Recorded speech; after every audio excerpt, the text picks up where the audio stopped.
Today we're going to be making potato salad, old-fashioned potato salad. And you're going to need a slotted spoon of some kind, a medium saucepan with about 1 inch of boiling water. You don't want the pan to overflow after you add the eggs. Make sure this is all the way up to boiling. And it's a pretty medium. I got this set on medium high. And we're just going to drop 6 eggs into this water. Not literally drop, but set 6 eggs into this boiling water. 19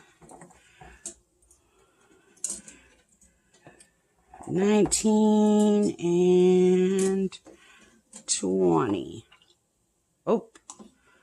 Oh, that one is cracked. That's a cracked egg. Okay, we'll be using a different egg. And now that we got those cold eggs in there, we'll turn that back up because it instantly stopped boiling. Okay, bring this back up to a boil. Okay, once you get this back up to a boil, set a timer for 12 minutes.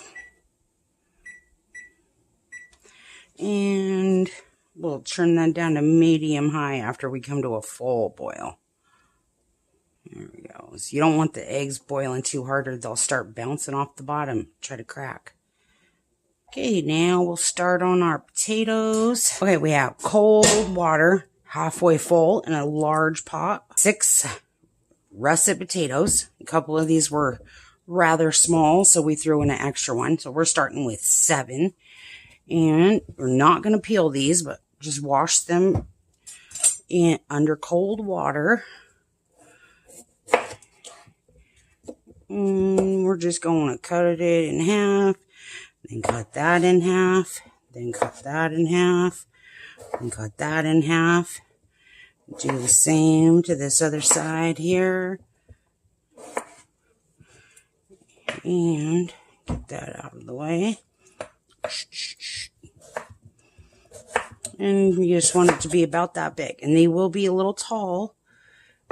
But that's okay, because after you start stirring this, they'll break in half just perfectly into these little squares as you stir it. So that's what your potato salad pieces will look like. No need to thin cut all of these.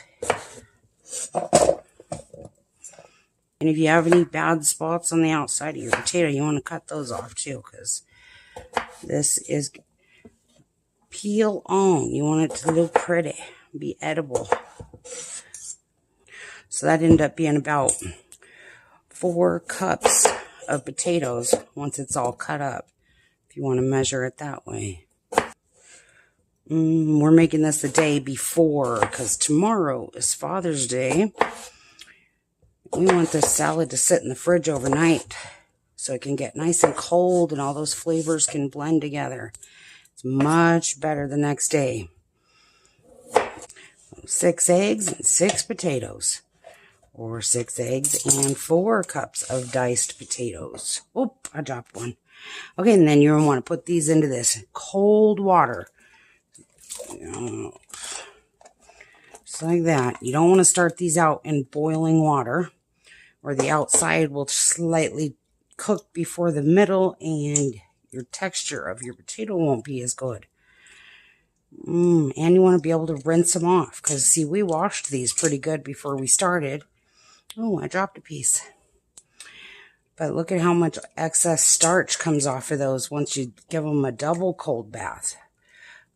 Okay, now we're going to drain this and refill this pot back with some fresh water.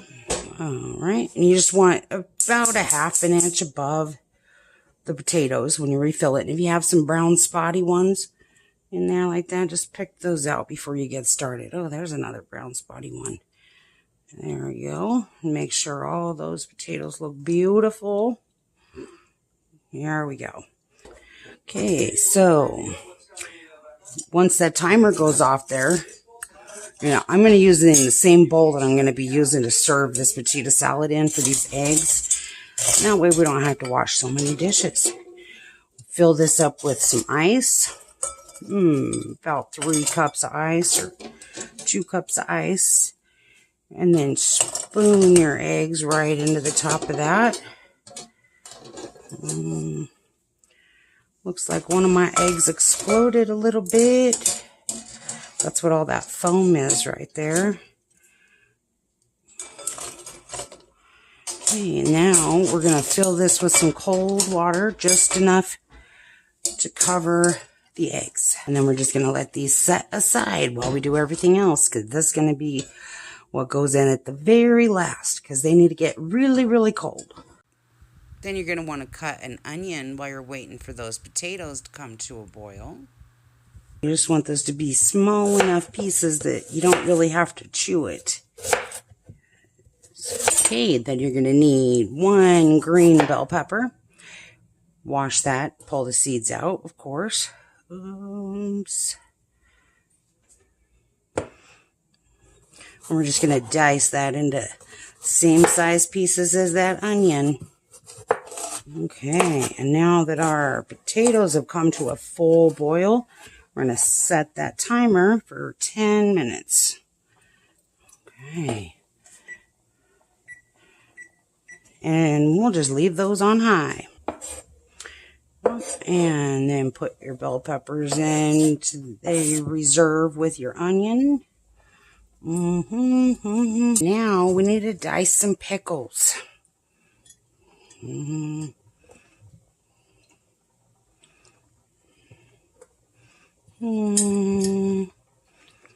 Or 1 super large pickle should do you fine. Okay, that's all we're going to need there. Okay, let me cut these ends off here. We'll just lay that pickle on its back. And then start cutting up here and then just drag it back. And drag it back. It's pretty much the same you do with a bell pepper. And if you have dill pickle relish, you could use that too, but it won't be quite as tangy. You want to make sure this is pretty small, because the outside edge of a pickle can get pretty chewy. You don't want to have to keep chewing just the peel of your pickle in every bite. Okay. Then I'm going to go back through and just dice this up a little bit finer. We're just making relish on a cutting board, pretty much.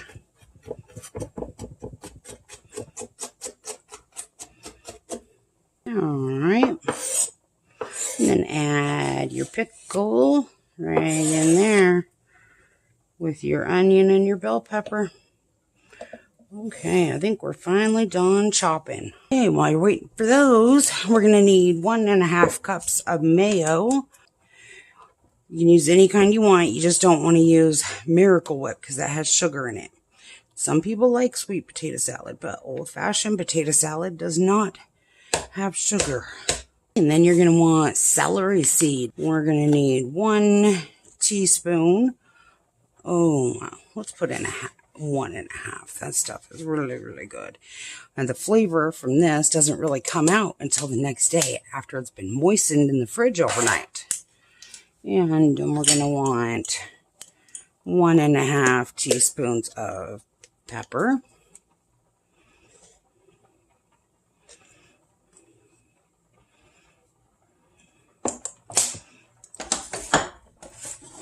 And 1½ teaspoons of salt.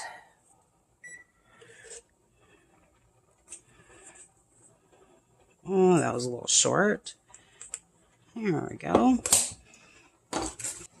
Okay, then we're going to mix this together very, very carefully. Seasoned mayo. That's what we just made.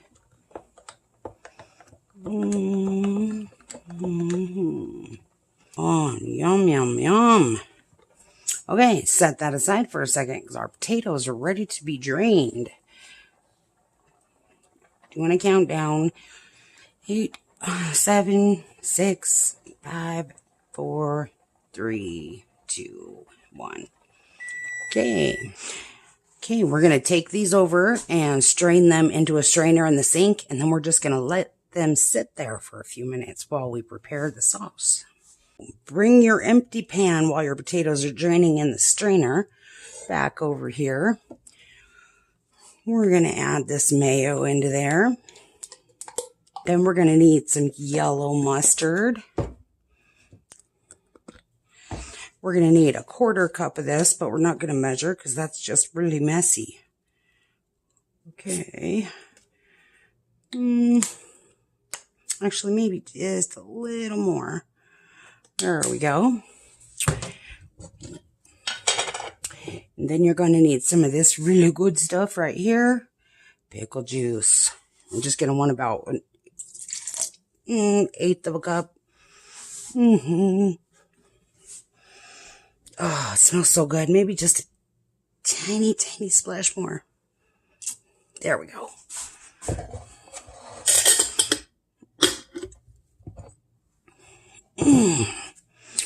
Okay, and then you're going to want to mix this together. And don't be alarmed if that starts to look weird, because pickle juice is vinegar. And vinegar reacts with cream and makes buttermilk. That's probably why it tastes so good with pickle juice. Just mix that together nice and thoroughly. Okay. Now we're going to add our veggies. All those delicious veggies that we cut up.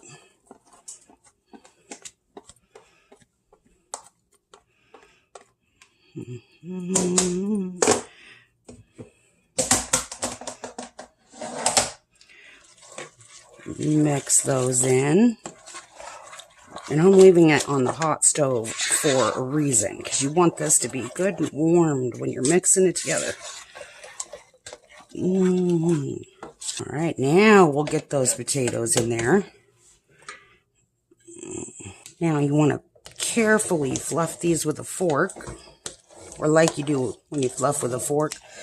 If you try to just stir it, you'll end up with mashed potatoes, which might taste really good with the egg salad mixture, but it's not what we're making today. Okay, perfect. All right, now for all the fun stuff, we got to peel some dang eggs. We'll just bring this over here. Now, I just peel it right into the bowl here.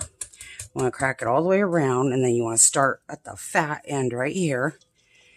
Get it in some cold water, and then right there at the fat part is where that membrane will let go without breaking the egg.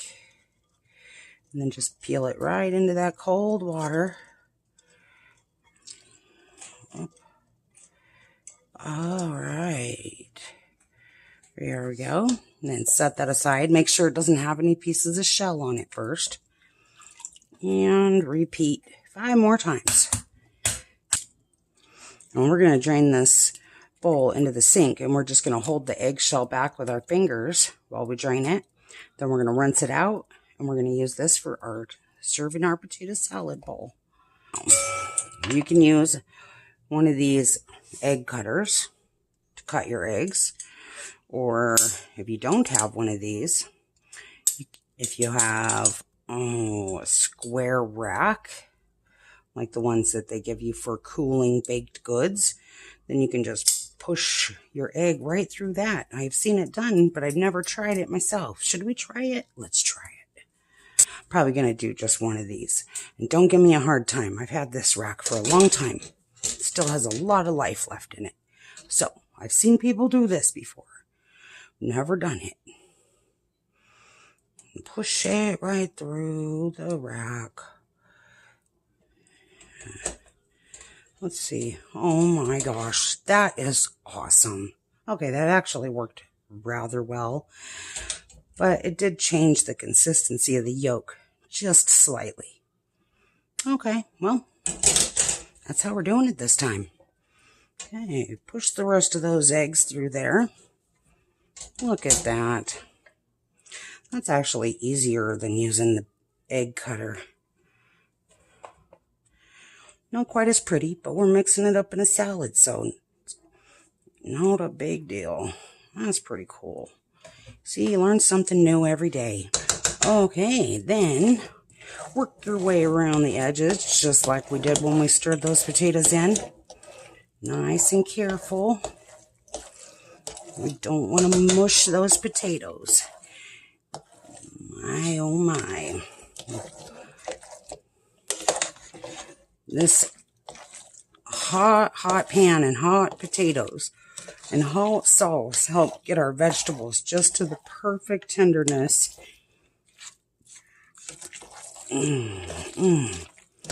Oh my, oh my. It smells good already. All right, and now you're just going to scoop that into your serving bowl. That makes a lot of potato salad. That's